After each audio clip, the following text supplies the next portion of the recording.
Hello प्यारे बच्चों, कैसे हैं आप। मैं डॉक्टर सुशील आपका फिजिक्स में हेल्प चैनल में तहे दिल से स्वागत करता हूं। आजकल हम कर रहे हैं क्लास 11th की केमिस्ट्री को, जिसके अंतर्गत हम करने वाले हैं फर्स्ट चैप्टर की एनसीईआरटी की एक्सरसाइज के क्वेश्चंस को। लास्ट क्लास में हमने इससे रिलेटेड आपको सारे फार्मूले बता दिए थे। मुझे उम्मीद है आपने अच्छे से उनको तैयार कर लिया होगा। प्यारे बच्चों, यदि आप केमिस्ट्री में अच्छे से होल्ड करना चाहते हैं, उसके न्यूमेरिकल्स को अच्छे से करना चाहते हैं, आसानी से आप करना चाहते हैं कि आपको ऐसा लगे कि मुझे कोई दिक्कत नहीं आ रही है, तो पहला स्टेप तो यही है कि आपको अच्छे से न्यूमेरिकल्स में आने वाले फार्मूलों को तैयार करना पड़ेगा। और यदि आपने वो तैयार कर लिए होंगे तो आपको आज कोई भी समस्या नहीं आएगी। तो फिर शुरुआत करते हैं। हमारा एनसीईआरटी की किताब का जो पहला क्वेश्चन है वो है निम्नलिखित के लिए मोलर द्रव्यमान का परिकलन कीजिए। और कौन कौन से? H2O, CO2 और CH4। तो क्वेश्चन नंबर है, प्रश्न संख्या है 1.1। किस किस का हमारे को ज्ञात करना है? H2O, दूसरा हमारा आता है CO2 और तीसरा हमारा है CH4 यानी कि मीथेन। तो ये हमने करना है। हमारा है प्रश्न संख्या 1.1 प्रश्नावली का। इनके हमारे को क्या ज्ञात करना है? मोलर द्रव्यमान परिकलित करने। तो काफी आसान है, आप जानते हैं मोलर द्रव्यमानों को ज्ञात करना। जैसे H2O है, तो H2O का मोलर द्रव्यमान क्या होगा? ये बराबर होगा 1 गुणा, क्योंकि हाइड्रोजन के कितने? 2, तो यहां आ जाएगा 2 गुणा H का द्रव्यमान, और साथ में हमारा क्या आ जाएगा? ऑक्सीजन है तो क्या आ जाएगा? प्लस ऑक्सीजन का, क्योंकि एक परमाणु है तो 1 गुणा O का। आप लिख सकते हैं परमाणु द्रव्यमान, लिख सकते हैं यहां पर क्या लिख देंगे? परमाणु द्रव्यमान, O का परमाणु द्रव्यमान, इस तरीके से लिखेंगे। तो वैल्यूज यदि रखें तो क्या आ जाएगा? 2 गुणा हाइड्रोजन का परमाणु द्रव्यमान क्या होता है? 1, प्लस ऑक्सीजन के कितना होता है? 1 गुणा परमाणु द्रव्यमान इसका होता है 16। तो कितना आ गया टोटल? 2 गुणा 1 और 16, 16 और 2 18। तो H2O का जो मोलर द्रव्यमान होगा वो 18 के बराबर होगा। आप जानते हैं कि यदि परमाणु द्रव्यमान को या अणु द्रव्यमान को ग्राम के रूप में प्रदर्शित करें तो वही क्या होते हैं? आंकिक रूप से मोलर द्रव्यमानों के बराबर होते हैं। तो यह क्या है? इसका मोलर द्रव्यमान आ गया 18। अगला देखें CO2। CO2 का कैसे करेंगे? आप देख रहे हैं 1 गुणा कार्बन का परमाणु द्रव्यमान प्लस ऑक्सीजन के 2 है तो 2 गुणा ऑक्सीजन का परमाणु द्रव्यमान। तो वैल्यूज रख लेंगे। 1 गुणा कार्बन का परमाणु द्रव्यमान आप जानते हैं ये होता है 12, प्लस 2 गुणा ऑक्सीजन का परमाणु द्रव्यमान कितना होता है? 16। तो कितना आ जाएगा? 12 प्लस 32 यानी कि कितना हो गया? ये हमारा हो गया 44। तो CO2 का जो मोलर द्रव्यमान होगा वो 44 के बराबर होगा। आगे देखें मीथेन का CH4, इसका भी क्या होगा? आप जानते हैं कार्बन के कितने होते हैं? 12। तो एक सीधे यदि हम चाहें तो डायरेक्ट अब लिख रहे हैं, ये वाला बीच का ये वाला जो स्टेप है इसे छोड़ रहे हैं। तो कार्बन का कितना है? 1 गुणा कार्बन का परमाणु द्रव्यमान कितना होता है? 12, प्लस हाइड्रोजन के कितने? 4 गुणा हाइड्रोजन, एक हाइड्रोजन का परमाणु द्रव्यमान कितना होता है? 1। तो कितना हो जाएगा? 12 एकम 12 प्लस 4 यानी कि क्या हो गया? 16। तो हमने तीनों के ज्ञात कर लिए प्रश्न संख्या 1 में, H2O, CO2 तथा मीथेन CH4 के तीनों के हमने मोलर द्रव्यमान ज्ञात कर लिए। अगला देखिए प्रश्न संख्या है हमारा 1.2। ये कहता है सोडियम नाइट्रेट यानी कि NO2SO4 में उपस्थित विभिन्न तत्वों के द्रव्यमान प्रतिशत परिकलित कीजिए। तो हमें क्या करना है? अगला है हमारा प्रश्न संख्या 1.2। तो सबसे पहले किसका दे दिया इसमें? NO2SO4।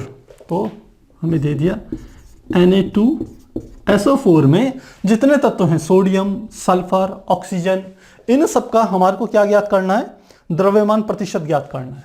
तो किस प्रकार से करेंगे? सबसे पहले इसका आप मोलर द्रव्यमान ज्ञात कर लीजिए। मोलर द्रव्यमान जैसे हमने ऊपर ज्ञात किया तो क्या आ जाएगा? यह आ जाएगा सोडियम को 2 है, 2 गुणा सोडियम के कितने होते हैं? हमने आपको बताया था ये होते हैं 23। इसका परमाणु द्रव्यमान क्या होता है? 23।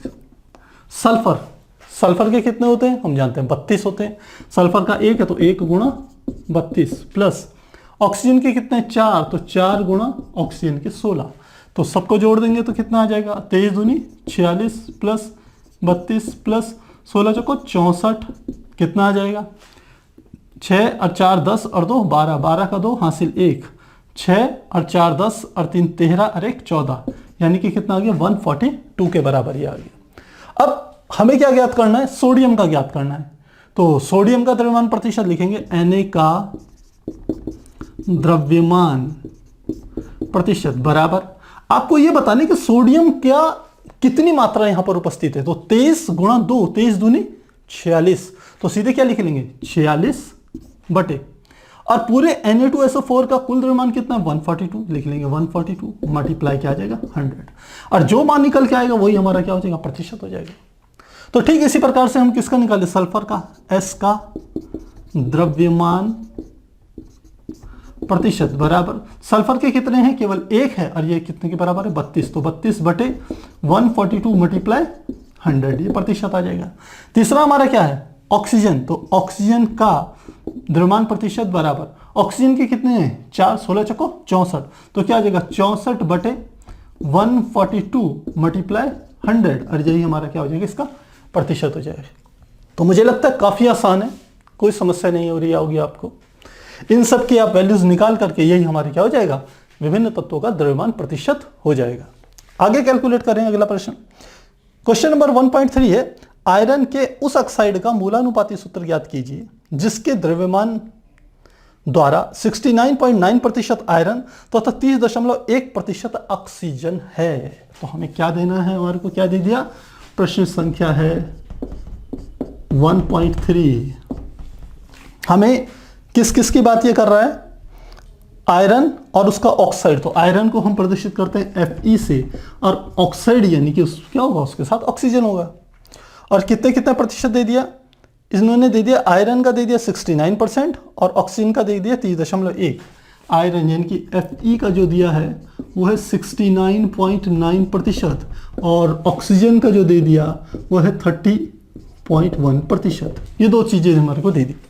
क्या ज्ञात करना है हमारे को, मूलानुपाती सूत्र ज्ञात करना है, ध्यान रखिएगा। तो कैसे करेंगे, मूलानुपाती सूत्र ज्ञात करने के लिए हमने आपको एक टेबल बताई थी, यदि आपको ध्यान हो तो किस प्रकार से करेंगे उसको अब ये समझ लेते हैं।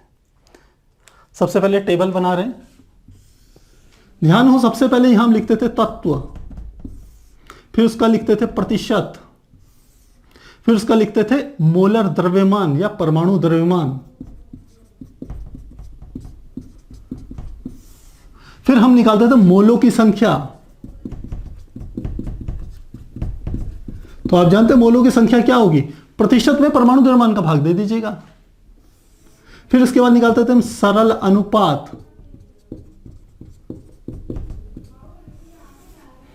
और लास्ट में हम क्या कर देते थे, उनके पूर्णांकों में निकाल देते थे। ये सरल अनुपात जो होता था उसको किस में निकालते थे, पूर्णांक में। ये हमारा क्या होता था करने का इसको तरीका होता था। अब पहले कौन सा है हमारा तत्व, क्या हो गया आयरन, और दूसरा तत्व क्या है हमारा ऑक्सीजन, यही दो तत्व हैं। तो आयरन का कितना प्रतिशत दिया है 69.9, तो लिख लेंगे 69.9, और ऑक्सीजन का 30.1, तो ये दोनों का दे दिया। अब परमाणु द्रव्यमान कितना होता है, देखिए आयरन का जो होता है वो तो है हमारा 56। जैसे जैसे 1 से लेके 20 तक के हमने आपको लिखवा चुके हैं, और इसके अलावा जितने आते जाएंगे हम आपको लिखाते जाएंगे। अब आपको ध्यान रखना है आयरन का जो परमाणु द्रव्यमान होता है वो 56 होता है। अब आपको आगे से बात ध्यान रखनी है, 1 से 20 तक तो आपने याद कर लिए होंगे, हम ऐसा मान के चल रहे हैं। ऑक्सीजन के आप जानते हैं कितने होते हैं 16। तो मोलों की संख्या कैसे ज्ञात करेंगे, सीधे आपको प्रतिशतता में यानी कि 69.9 में भाग दे देना है परमाणु द्रव्यमान का। ठीक यहां पर भी कर लेंगे, तो 30.1/16।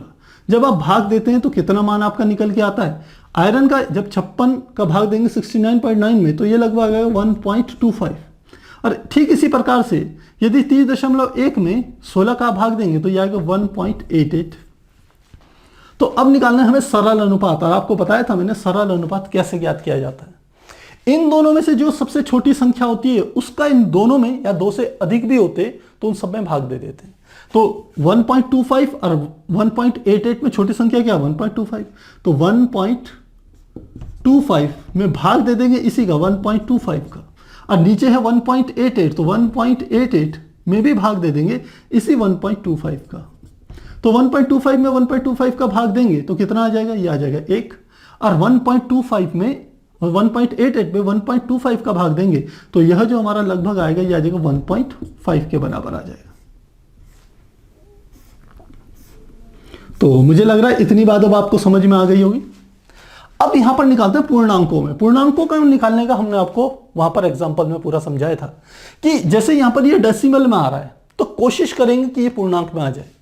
तो 1.5 में कितने की गुणा करें कि ये पूर्णांक बन जाए? आप जानते हैं 1.5 में 2 की गुणा करेंगे तो 3 आ जाएगा।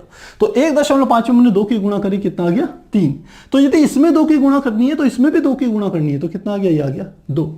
तो अब आपको पता चल गया कि FE का सामने क्या आ गया? 2 और O के सामने क्या आ गया? 3। तो लिखेंगे अतः मूलानुपाती सूत्र, मूलानुपाती सूत्र, और मूलानुपाती सूत्र क्या होता है? ये लिखेंगे FE, यहां लिख लेंगे O, और FE के सामने क्या है? 2, तो यहां लिख लिया 2, और O के सामने क्या है? 3, और इसे लिख लेंगे 3। Fe2O3। और इसको हम क्या कहते हैं? आपको ध्यान हो तो इसको हम कहते हैं ferric oxide. Ferric oxide. Iron की जनरली होता क्या है कि 2 संयोजकता होती है, जिसे हम कहते हैं इसकी परिवर्ती संयोजकता कहते हैं। यानी कि आयरन की Fe की संयोजकता जो है वो 2 होती है। एक होती है 2 और एक होती है 3। जब ऑक्साइड को इसके साथ मिलाएंगे तो हमारा बनता है FeO, और इसका नाम होता है फेरस, फेरस ऑक्साइड। और आयरन की जो दूसरी संयोजकता होती है वो होती है 3, और इसको हम, ये वाला इसका सूत्र होता है Fe2O3, और इसका नाम होता है फेरिक ऑक्साइड।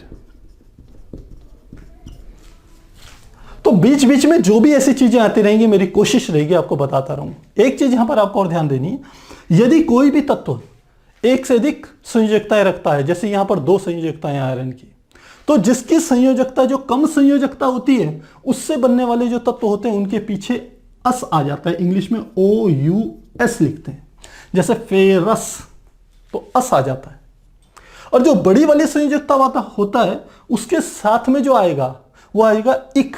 क्या आ जाएगा? बड़ी वाली संयोजकता के साथ क्या आएगा? इक, और इसके साथ क्या आएगा? अस। तो जो कम है उसके साथ अस, और जो बड़ी संयोजकता है उसके साथ क्या पीछे सफिक्स जुड़ेगा, जो लास्ट में जुड़ता है सफिक्स, वो आता है इक। जैसे ये है फेरस ऑक्साइड है तो दोनों में ऑक्साइड, लेकिन इसको क्या नाम दे दिया? फेरस, और इसको क्या दे दिया? फेरिक, क्योंकि इसकी संयोजकता ज्यादा थी, इसकी कम थी, तो इसलिए पीछे इसके अस आ गया, इसके पीछे एक आ गया, फेरिक। तो मुझे लगता है इतनी बात आपको समझ में आ गई होगी। आप फटाक से पहले से लेके 3 प्रश्नों के इनके आंसर को आप देखिए, उसके बाद मैं आगे कंटिन्यू करवा रहा हूं। यह है प्रश्न 1.4। क्या दिया हुआ है? प्राप्त कार्बन डाइऑक्साइड की मात्रा का परिकलन कीजिए जब 1 मोल, हमें किसकी मात्रा परिकलित करनी है? कार्बन डाइऑक्साइड की मात्रा। 2 स्थितियों में करनी है। पहली स्थिति हमारी क्या है? 1 मोल कार्बन को हवा में जलाया, तो 1 मोल कार्बन को यदि हवा में जलाएंगे तो हमारी रिएक्शन क्या हो जाएगी?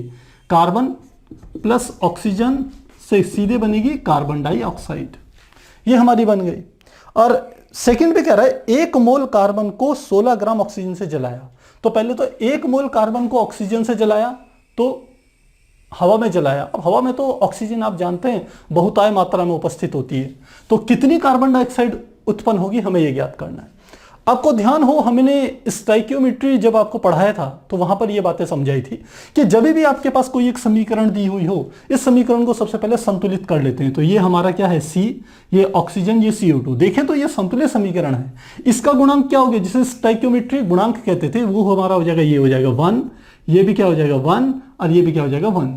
तो तीनों 1 1 1 है। इसका अर्थ है यदि मोलों में प्रदर्शित करें तो ये 1 मोल, यह भी हमारा क्या हो जाएगा 1 मोल, और यह भी क्या हो जाएगा 1 मोल। इसका अर्थ है कि 1 मोल कार्बन 1 मोल ऑक्सीजन से संयुक्त होकर के कार्बन डाइऑक्साइड का 1 मोल उत्पन्न करता है। तो इनके मोलर द्रव्यमान भी हम साथ में लिख लेते हैं। आप जानते हैं परमाणु द्रव्यमानों को यदि ग्राम के रूप में व्यक्त किया जाए तो वही मोलर द्रव्यमान होते हैं। तो कार्बन का परमाणु द्रव्यमान कितना होता है? 12। ऑक्सीजन का कितना होता है? 16 होता है। और हम जानते हैं 2 से गुणा कर देंगे तो 16 दूनी 32, और कार्बन डाइऑक्साइड का कितना हो जाएगा, कार्बन के हो गए 12 और ऑक्सीजन के हो गए 16 दूनी 32, इन दोनों को जोड़ दीजिए, 32 और 12 कितने होंगे 44। तो 12 ग्राम कार्बन 32 ग्राम ऑक्सीजन लेकर के 44 ग्राम हमारी क्या बन रही है, कार्बन डाइऑक्साइड गैस तैयार हो रही है। तो जब वो कहता है कि पहले पार्ट में कि 1 मोल कार्बन को हवा में जलाया जाता है तो कितनी कार्बन डाइऑक्साइड गैस उत्पन्न होगी, तो फर्स्ट में लिखेंगे 44 ग्राम CO2 उत्पन्न होगी। ये तो ग्राम में लिख रहे हैं, या आप कह सकते हैं 1 मोल, क्योंकि ये क्या कर रहा है, यहां पर भी मोल की बात कर रहा है तो यहां पर भी आप कह सकते हैं मोल में। तो 1 मोल CO2 उत्पन्न होगी, ऐसे लिख सकते हैं। अब इसका सेकंड पार्ट देखिए, सेकंड पार्ट में क्या कह रहा है, ये कहता है यदि 1 मोल कार्बन को 16 ग्राम ऑक्सीजन से जलाया जाता है, तो देखिए 1 मोल ऑक्सीजन में कितने हैं 32 ग्राम, तो यदि इसे 16 ग्राम कर दिया जाए तो इसका मतलब अब यहां पर मोलों की संख्या कितनी हो जाएगी, कम हो जाएगी ना। तो एक बार जरा इसे हम दूसरे पेन से लिख रहे हैं, ये यदि ये 32 में से 16 ग्राम कर दें तो ये क्या हो गया, आधा मोल। तो 1 मोल कार्बन से 1 मोल कार्बन डाइऑक्साइड गैस, यदि 1 मोल कार्बन से 1 मोल ऑक्सीजन संयुक्त होती है तो 1 मोल कार्बन डाइऑक्साइड गैस संयुक्त होती है। अब यदि ऑक्सीजन की मात्रा में सीमित कर दूं, कार्बन कितनी ही मात्रा में हो, लेकिन आप जानते हैं कार्बन कितना भी हो उसको ऑक्सीजन के साथ संयोग करके तभी कार्बन डाइऑक्साइड गैस बनेगी। यदि ऑक्सीजन पहले ही समाप्त हो जाए तो अभिक्रिया बंद हो जाएगी। यहां पर आपको ध्यान आना चाहिए सीमांत अभिकर्मक का, जिसमें हमने ये आपको परिभाषा दी थी। इसका अर्थ है ये O2 क्या हो गया, यहां पर सीमांत अभिकर्मक हो गया। तो कार्बन की कितनी भी मात्रा हो, ऑक्सीजन की आधे मोल के बाद रिएक्शन बंद हो जाएगी और इससे जो कार्बन डाइऑक्साइड उत्पन्न होगी, क्योंकि 1 मोल ऑक्सीजन से 1 मोल कार्बन डाइऑक्साइड उत्पन्न हो रही है, तो आधे मोल से आधा मोल ही उत्पन्न होगी कार्बन डाइऑक्साइड गैस। तो यहां लिखेंगे चूंकि आधा मोल ऑक्सीजन से आधा मोल CO2 उत्पन्न होगी, अतः आधा मोल CO2 किसके बराबर होगा, आधा मोल CO2 कितना होगा, अतः चूंकि 1 मोल बराबर कितना है 44 ग्राम, तो आधा मोल बराबर कितना हो जाएगा, ये हो जाएगा 44/2, यानी कि क्या हो गया 22 ग्राम। इसका अर्थ है कितनी ऑक्सीजन उत्पन्न होगी, 22 ग्राम ऑक्सीजन उत्पन्न होगी। तो इस प्रकार से हम क्या करेंगे, इसे हल करेंगे। अब हम देखते हैं अगला प्रश्न।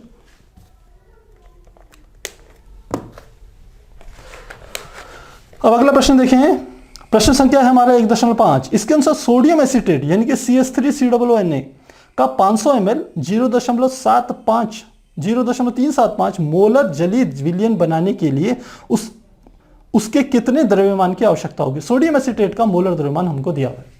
देखिए जब यह बात कर रहा है कि सोडियम एसीटेट का इतने ml, इसका अर्थ है सोडियम एसीटेट हमारे पास क्या है, विलेय, और उसको किसी हम कह सकते हैं विलायक में घोल करके हमें कितना विलयन बनाना है, 500 ml विलयन बनाना है। और साथ में हमें क्या दे दिया, 0.375 मोलरता जलीय विलयन। इसका अर्थ है ये हमें जो दी हुई है वह दी है मोलरता। तो क्या लिख लेंगे अगले प्रश्न में, प्रश्न संख्या है 1.5 है, इसमें हमें मोलरता दे दी, मोलरता जिसे हम m से रिप्रेजेंट करते हैं, और मोलरता का मान दे दिया 0.375, ये हमें मोलरता दे दी। किसका, सोडियम एसीटेट का, यानी कि विलेय क्या है, ये है सोडियम एसीटेट CH3COONA, ये सोडियम एसीटेट है हमारे पास। और साथ में हमारे को क्या कर रहा है, सोडियम एसीटेट का मोलर द्रव्यमान यानी कि CH3COONA का मोलर द्रव्यमान बराबर भी हमें दे दिया है, और यह हमें दिया है 82.0245 ग्राम पर मोल, ये हमारे को दे दिया इन्होंने। तो ये कह रहा है कि जलीय विलयन बनाने के लिए कितने द्रव्यमान की आवश्यकता होगी। आपको ज्ञात करना है सोडियम एसीटेट का द्रव्यमान क्या होगा, यानी कि CH3COONA का द्रव्यमान, जिसे हम प्रदर्शित करेंगे m से। ये हमें क्या करना है, ज्ञात करना है, काफी आसान है। सीधे मोलरता का सूत्र लगा लीजिए। हम जानते हैं चूंकि मोलरता बराबर होता है ये हम लेते हैं विलेय, मोलों की संख्या किसके, विलेय के, जिसे हम मोलों की संख्या को n विलेय लिखते थे बटे जो हमारा विलियन होता था उस विलियन का क्या ले लेते थे, आयतन ले लेते थे। तो लिखते हैं विलियन का आयतन,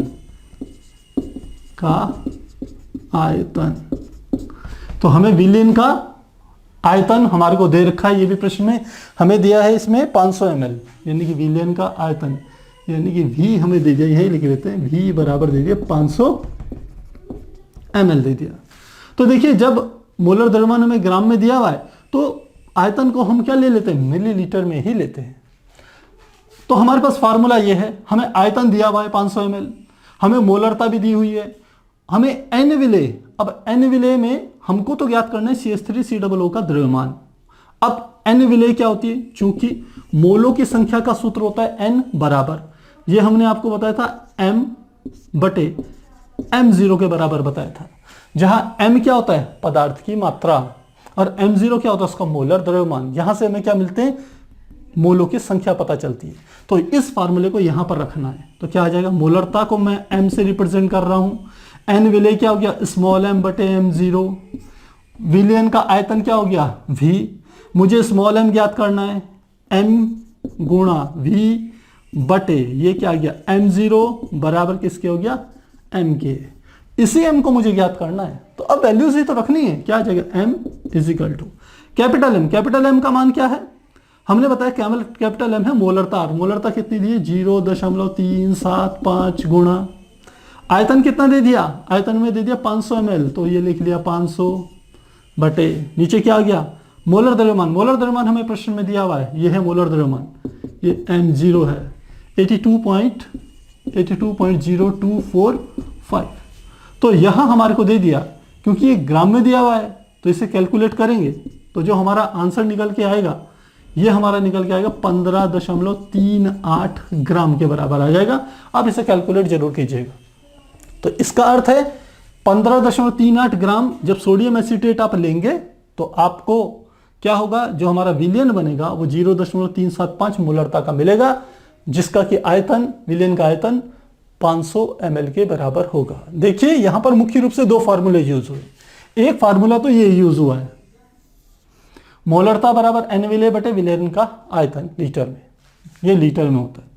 सेकंड आपको ये वाला फार्मूला यूज हुआ, दूसरा फार्मूला, कि जो मोलों की संख्या होती है वो बराबर होती है द्रव्यमान, ग्राम में द्रव्यमान बटे क्या आ जाता है, हमारा मोलर द्रव्यमान।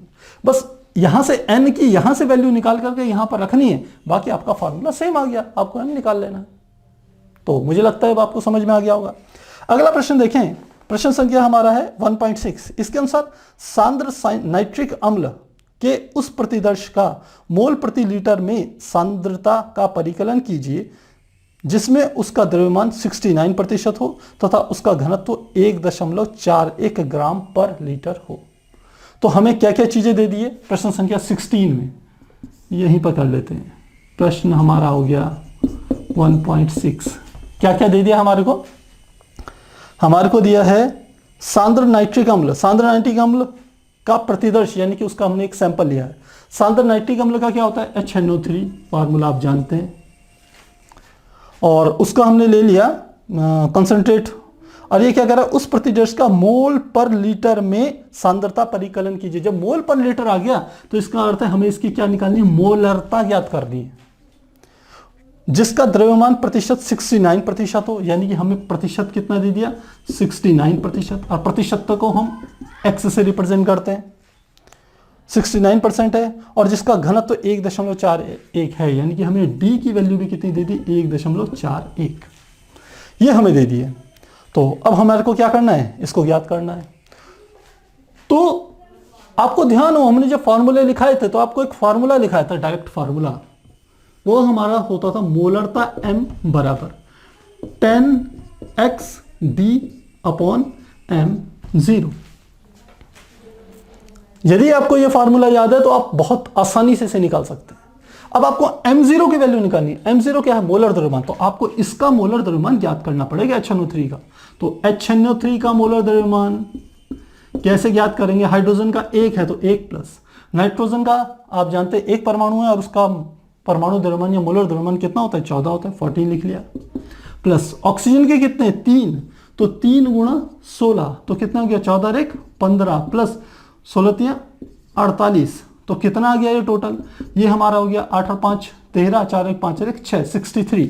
तो H1N3 का जो मोलर द्रव्यमान है M0, ये हमारा M0 निकल के आ गया 63। अब इस वैल्यू को आपको यहां पर पुट करना है, तो क्या आ जाएगा, मोलरता M is equal to 10 into x की वैल्यू कितनी है 69, तो मल्टीप्लाई 69, साथ में क्या गया मल्टीप्लाई क्या है D की वैल्यू कितनी 1.41, तो मैं इसको नीचे लिख रहा हूं 1.41 बटे M0 का वैल्यू कितनी है 63, ये कितनी आ गई 63। जब आप इसे कैलकुलेट करेंगे तो आपकी जो मोलरता निकल के आ जाएगी वो आ जाएगी 15.44। और आप जानते हैं जो मोलरता हमारी होती है वो मोल पर लीटर में होती है, इसका मात्रक, तो क्या गया मोल पर लीटर के बराबर होगी। तो इस प्रकार से हम क्या निकाल सकते हैं, इसकी मोलरता को ज्ञात कर सकते हैं। तो प्यारे बच्चों प्रश्न आसान है, मेन बात है आपके पास फार्मूला आपको पता होना चाहिए। अच्छा, काफी सारे बच्चों की बीच बीच में ये भी बात निकल के आती है, कहते हैं सर आप लिखते समय थोड़ा साइड हो जाया करो। प्यारे बच्चों, मेरे पढ़ाने का जो तरीका है वो मैं ये समझता हूं कि जब मैं आपको पढ़ा रहा हूं, चाहे मैं आपको थ्योरी पढ़ा रहा हूं, चाहे मैं आपको न्यूमेरिकल समझा रहा हूं, तो हमेशा उस समय कोशिश कीजिए कि जो मैं पढ़ा रहा हूं उसको ढंग से समझिए। उस समय आपके जो पेन है, जो आप नोट करना चाहते हैं, डायरी, वो आप ड्रॉप कर दीजिए, नीचे रख दीजिए, तसल्ली से इसको समझिए। समझने के बाद जैसे ही मेरा कभी भी बोर्ड पूरा होता है, चाहे मैं थ्योरी करवा रहा हूं, चाहे मैं न्यूमेरिकल करवा रहा हूं, जैसे ही मेरा बोर्ड खत्म होता है, मुझे लगता है अब अगला टॉपिक या अगला न्यूमेरिकल इसमें नहीं आएगा, मैं उसे वहीं पर रोक देता हूं। उसके बाद आपको कम से कम 3-4 सेकंड का समय जरूर मिलता है स्क्रीनशॉट लेने के लिए। यदि आप स्क्रीनशॉट भी नहीं ले रहे हो तो आप क्या कीजिए, वहां पर उसे पॉज कर लीजिए और पॉज करने के बाद फिर से उसको आराम से नोट कर लीजिए। तो आपकी ये समस्या खत्म हो जाएगी कि सर जहां लिखा रहता है आप उसके आगे खड़े रहते हैं।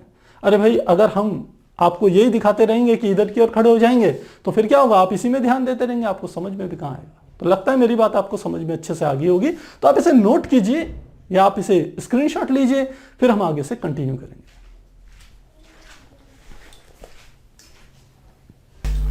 इसके अनुसार 100 ग्राम कॉपर सल्फेट यानी कि CuSO4 से कितना कॉपर प्राप्त किया जा सकता है। अब देखिए यहां कॉपर सल्फेट की बात आ रही है, यानी कि किसकी बात आ रही है, CuSO4 की। तो 100 ग्राम कॉपर सल्फेट में कितना कॉपर होगा हमें ये ज्ञात करना है। तो सबसे पहले ऐसा क्वेश्चन करने के लिए सबसे पहले हम इसका, हम कह सकते हैं मोलर द्रव्यमान ज्ञात करेंगे। तो मोलर द्रव्यमान करने का तरीका क्या है, सबसे पहले आप क्या कीजिए, आप जानते हैं कार्बन का परमाणु जो द्रव्यमान होता है, अगर आपको पता नहीं है तो कॉपर का होता है 63.5, ये आप ध्यान रखिएगा। तो कॉपर का हो गया 63.5 इसका मोलर द्रव्यमान। सल्फर का आप जानते हैं ये होता है 32 और ऑक्सीजन के हम निकाल सकते हैं 4 गुणा 16, सबको जोड़ देंगे तो 63.5 प्लस 32 प्लस 16 चौका 64, जोड़ दीजिए, डेसिमल आ गया 0.5, 4 और 2 6 और 3 9, फिर 6 और 3 9, 9 और 6 15, तो 159.5 आ गया किसका, कॉपर सल्फेट का मोलर द्रव्यमान।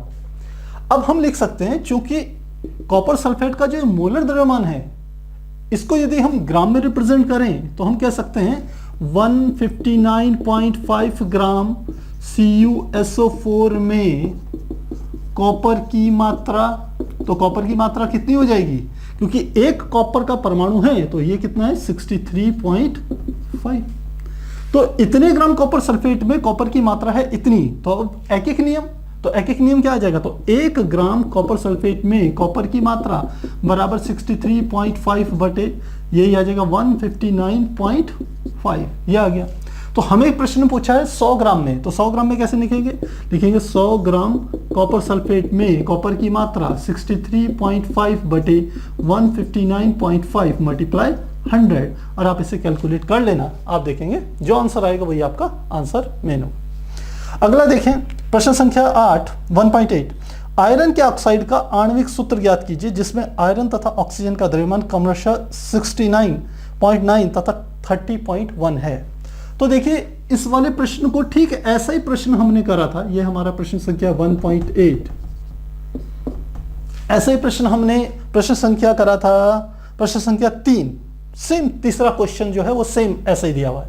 और आप इसमें देखेंगे जो हमें मात्रा जो दे रखी है वो कितनी दी हुई है, हमने वहां फॉर्मूला निकाला था Fe2O3, ये क्या था, मूलानुपाती सूत्र, मूलानुपाती सूत्र था हमारे पास। और हमें अब की बार क्या ज्ञात करना है, आणविक सूत्र ज्ञात करना है, ये हमें ज्ञात करना है। तो आणविक सूत्र क्या होता है, हम जानते हैं चूंकि आणविक सूत्र बराबर होता है n गुणा मूलानुपाती सूत्र के बराबर होता है। और n की वैल्यू आप कैसे निकालते हैं, हम जानते हैं चूंकि n बराबर क्या होता है, अणु का मोलर द्रव्यमान बटे मूलानुपाती सूत्र का द्रव्यमान या मोलर द्रव्यमान। तो n बराबर जो Fe2O3 है, इसका जो हम कह सकते हैं आणविक सूत्र का जो द्रव्यमान होता है वो उसके मूलानुपाती सूत्र के द्रव्यमान के ही बराबर होगा।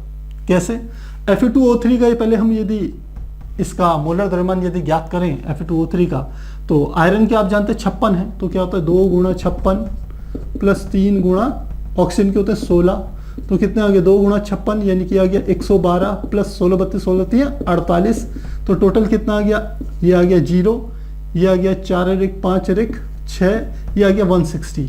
तो अणु का Fe2O3 का जो मूलानुपाती सूत्र का द्रव्यमान है वो तो है 160, और इसका क्योंकि एक अपने आप में अणु भी है तो इसका भी जो आणविक द्रव्यमान होता है वो 160 होता है, तो n का मान 1 के बराबर होगा। इसका अर्थ है इसमें यदि मान रखें तो जो आणविक सूत्र होगा, आणविक सूत्र वह बराबर होगा 1 गुणा मूलानुपाती सूत्र, सीधे मूलानुपाती सूत्र ही लिख लेते हैं, 1 गुणा मूलानुपाती सूत्र क्या है Fe2O3, तो क्या आ जाएगा Fe2O3, तो यही हमारा क्या होगा आणविक सूत्र होगा और यही हमारा क्या होगा मूलानुपाती सूत्र होगा। तो इस प्रकार से हम इसे कर सकते हैं, काफी आसान है। यहां पर आपको लग रहा होगा कि दोनों चीजें एक जैसी कैसी आ गई, लेकिन आप देखेंगे आगे के कुछ प्रश्नों में ऐसा होगा कि आपको मोलर द्रव्यमान अलग दिया हुआ होगा अणु का, और मूलानुपाती सूत्र आपसे आप मूलानुपाती सूत्र का द्रव्यमान ज्ञात करेंगे, तब n की वैल्यू ज्ञात करके तब आणविक सूत्र अलग से आप ज्ञात करेंगे। तो फिलहाल मुझे लग रहा है इतना समझ में आ गया, आपको आ गया होगा। अगला देखें प्रश्न संख्या 1.9, प्रश्न संख्या है 1.9। तो क्या कहती है एनसीईआरटी 1.9 में, ये कहते हैं निम्नलिखित आंकड़ों के आधार पर क्लोरीन का औसत परमाणु द्रव्यमान परिकलित कीजिए। तो औसत परमाणु द्रव्यमान हमें ज्ञात करना है, तो आप जानते हैं सीधे औसत परमाणु द्रव्यमान का सूत्र होता है औसत परमाणु द्रव्यमान का, मैंने आपको सूत्र बताया था A1x1 plus A2x2 plus A3x3 plus dot dot dot और बटे 100, जहां A1 A2 A3 क्या होते थे, वो जो हमारे परमाणु होते थे, जो समस्थानिक वाले होते थे उनके परमाणु द्रव्यमान होते थे, और x1 x2 x3 क्या होती थी, उनकी प्रतिशत में मात्राएं दी हुई रहती थी। तो ये दोनों चीजें हमें दी हुई है। क्लोरीन 35 का जो हमें प्रतिशत मात्रा जो दी हुई है वो हमें दी है 75.77, तो सीधे इसका 35 ही लिखेंगे, हम लिख लेंगे सीधे 35 गुणा 75.77 प्लस दूसरा हमारे पास कितना आ गया, क्लोरीन का 17 है और वो 24.23, या गया 17 गुणा 24.23, तो 17 गुणा 24.23 दोनों आ गया हमारे पास। और इसमें किसका भाग दे देना है, 100 का भाग दीजिए, तो ये नियर अबाउट जो निकल के आता है वो 35.50 या 456 इसके लगभग बराबर आएगा, 35.45 इसके लगभग बराबर आएगा। आप कैलकुलेट करके देखना, तो ये हमारा क्या हो जाएगा औसत परमाणु द्रव्यमान। यदि प्यारे बच्चों आपको फार्मूले याद है तो डायरेक्ट फार्मूले लगाइए, बहुत आसानी से निकलेंगे, यहां से आपके कॉम्पिटिटिव एग्जाम्स की भी अच्छी तैयारी होगी। आगे देखें, अगला हमारा प्रश्न है प्रश्न संख्या 1.10। देखें क्या कहता है, इसके अनुसार निम्नलिखित आंकड़ों के आधार पर क्लोरीन के, नहीं ये तो हो गया हमारा 1.10, एथेन C2H6 के 3 मोलों में निम्नलिखित का परिकलन कीजिए। तो क्या दी थी इसने, 3 मोल C2H6 यानी कि एथेन दे दी, और एथेन के कितने मोल ले लिए हमने, 3 मोल ले लिए। आगे क्या कह रहा है, आगे ये हमको कह रहा है कि पहला कार्बन परमाणुओं के मोलों की संख्या। तो देखिए पहला हमारे को क्या रहा है कि इस एथेन में 3 मोल एथेन में कार्बन परमाणुओं की मोलों की संख्या ज्ञात करनी है। कैसे ज्ञात करेंगे, हम लिख रहे हैं 1 मोल C2H6 में C2H6 में H पहले हाइड्रोजन की पूछ रहा है, नहीं कार्बन की पूछ रहा है, में कार्बन के मोल। तो कार्बन के कितने मोल दिख रहे हैं आपको? सीधे 2 दिख रहे हैं। तो क्या जगह कार्बन के मोल कितने होंगे? 2। तो 1 मोल एथेन में कार्बन के कितने मोल हैं? C2 है यानी कि 2 मोल है। तो 3 मोल में कितने हो जाएंगे? 3 मोल C2H6 में कार्बन के मोल कितने हो जाएंगे? सीधे 2 गुणा 3 यानी कि 6 मोल। तो कितने मोल आ जाएंगे कार्बन के?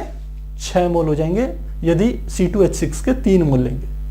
सीधे एक एक नियम लगाना है आपने, और कोई नई काम नहीं है यहां पर। सेकंड में देखें, सेकंड में यह कह रहा है कि हाइड्रोजन परमाणुओं के मोलों की संख्या, तो जैसे कार्बन के निकाली वैसे हाइड्रोजन के निकाल लीजिए। तो लिखेंगे 1 मोल C2H6 में H के मोल, तो H के मोल कितने हैं? तो C2H कितने हैं? 6, तो कितने हो गए? 6। H के मोल कितने हैं? 6। तो 3 मोल में, क्योंकि 3 मोल लिए हमने शुरू में, तो 3 मोल C2H6 में H के मोल क्या हो जाएंगे? 6 गुणा 3 यानी कि 18। तो कितने मोल आ जाएंगे? हाइड्रोजन के 18 मोल आ जाएंगे। दूसरा भी हो गया। तीसरा है एथेन के अणुओं की संख्या। हमें अणुओं की संख्या ज्ञात करनी है। देखो प्यारे बच्चों, तो तीसरा क्या है? एथेन के C2H6 के अणुओं की संख्या, अणुओं की संख्या, ये हमें ज्ञात करनी है। अब देखिए, अणुओं की संख्या का हमने आपको एक सूत्र लिखाया था, आपको ध्यान हो। क्या था सूत्र? ये हमने सूत्र लिखा था n इजिकल टू, एक हमने लिखा था small m upon capital M 0, और दूसरा लिखा था n अपॉन NA। ये जो हमने सूत्र लिखाए थे, ये n होता था मोलों की संख्या। m यदि आपको ग्राम में द्रव्यमान दिया हुआ हो और उसको यदि उसके अणु के मोलर द्रव्यमान से भाग दे दिया जाए तो मोलों की संख्या मिल जाती है। यदि आपको परमाणुओं की या अणुओं की संख्या दे रखी हो और उसे आप किससे भाग दे दीजिए, हम कह सकते हैं अवागाद्रो संख्या से भाग दे दीजिए, तो हमारे पास क्या आ जाती है? मोलों की संख्या। अब हमें मोलों की संख्या यहां पर दी है प्रश्न में, कितने हैं? 3 मोल। Na यानी कि अवागाद्रो संख्या, वो फिक्स नंबर होता है 6.022 मल्टीप्लाई 10 टू द पावर 23, वो हमें पता है। तो हमें क्या ज्ञात करना है? C2H6 के अणुओं की संख्या ज्ञात करनी है, यानी कि n की संख्या ज्ञात करनी है। तो इस वाले सूत्र से, यानी कि किससे हम कह सकते हैं, यहीं पे लिख लेते हैं, n बराबर होता है capital N upon N0, capital N upon Na। तो यहां से क्या हो जाएगा? हमें तो n निकालना है, n बराबर n गुणा Na, n गुणा Na के बराबर आ जाएगा। अब इन दोनों की मल्टीप्लाई कर देंगे, तो n का मान कितना है? 3, और Na का मान कितना? 6.022 गुणा 10 की घात 23। तो इसकी आप मल्टीप्लाई करेंगे तो कितना आ जाएगा? मल्टीप्लाई भी कर देते हैं, तो यह जाएगा 3 दूनी 6, 3 दूनी 6, 0.36 18, 18 गुणा 10 की घात 23। तो डेसिमल को इधर ले आएंगे तो क्या आ जाएगा? 1.8066 मल्टीप्लाई 10 टू द पावर 24। तो ये 10 की घात 24 के बराबर आ जाएगा। तो इस प्रकार से हम क्या कर सकते हैं? एक एक नियम लगा करके इस प्रश्न को हल कर सकते हैं। तो आप नोट कीजिए, फिर हम आगे कंटिन्यू करें।